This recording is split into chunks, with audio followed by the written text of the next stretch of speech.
What's up, nerds? I'm McKinley, and today I'm gonna film a review, hopefully. I haven't done one in a really long time, so this could be a ginormous clusterfuck. But the book I'm reviewing is Nice Try, Jane Sinner by Leanne... that name? Don't know how to say it. I'm gonna try and do this in under 3 minutes. We'll see how it goes. But I'm not gonna answer the questions I used to answer my 3-minute reviews because I like the format I do on Goodreads better, which is covering characters, plot, and the diversity that's contained in the book. If it's a fantasy, I'll cover world building as well, but this is not a fantasy. Anyway, let's start the review. This book is about a girl who had an episode happen in high school and she ends up getting expelled. The episode of what happened isn't revealed until well into the book, so I don't want to tell you now what happened because that's a spoiler. But she ends up having to go to a community college to finish her high school diploma, and she wants to move out of her parents' house, so she joins a reality show that a guy that goes to the community college is making, and she moves into a house. So it's kind of like Real World and the challenges from Real World and Road Rules, those old school challenges, combined with the setting of Community, the TV show.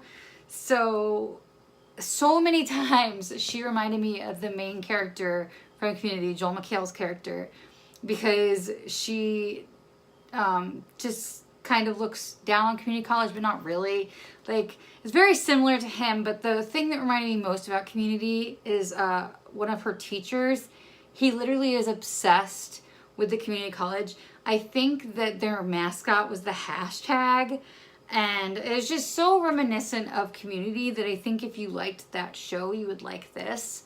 And Jane herself is really reminds me of Daria. So if you like either of those shows or the humor from those shows, I think you would like this. This is so not going to be under 3 minutes. Moving on to the characters, there's a colorful cast of characters. We obviously have Jane, who's very sarcastic and misanthropic. We have Robbie, who is Indian. Mark, who's older than the rest of the cast. And he's funny. He's kind of the villain, but a funny villain, but not horrible villain.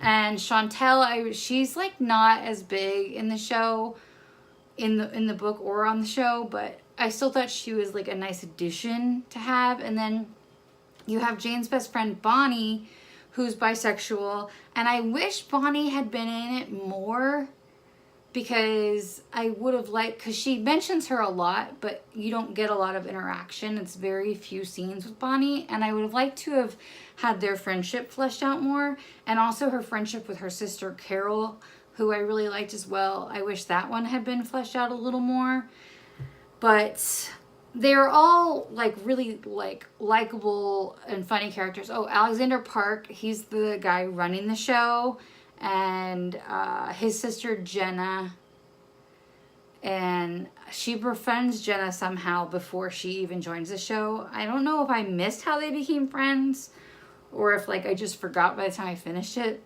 but those are all the characters mostly. I think I listed them all. Mr. Dubs is the guy who reminds me of the dean from Community.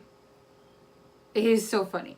Anyway, moving on to the plot. I already explained the plot to you, but the way the plot moves, I think, is pretty decent. I do wish the pacing had been better because the challenges are spread out pretty far apart.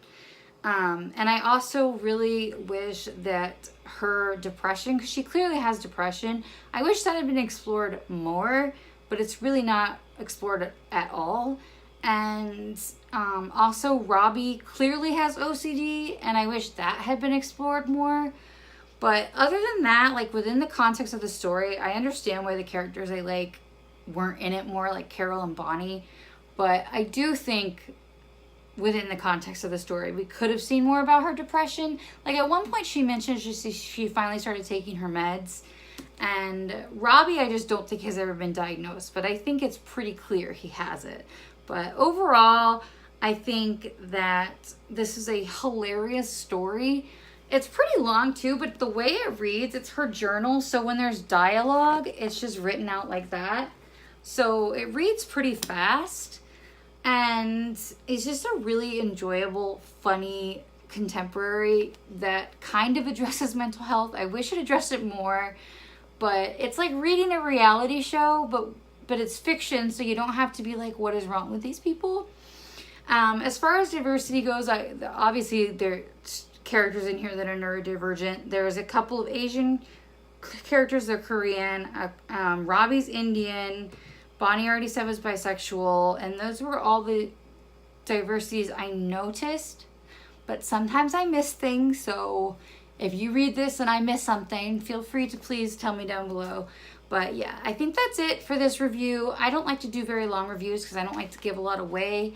Honestly, I think this is more than I've given away more in this than any other review I've ever done. But I actually took notes. So, like, I'm a real booktuber now, guys. Anyway, let me know down below if you are at all interested in reading this book. It comes out today, by the way. I'm very on top of things this year for now. It's only January. But yeah, I highly recommend it. I gave it 4.5 stars, and let me know down below if you're going to read it. And thank you so much for watching. Subscribe if you haven't already, and I'll see you in the next one.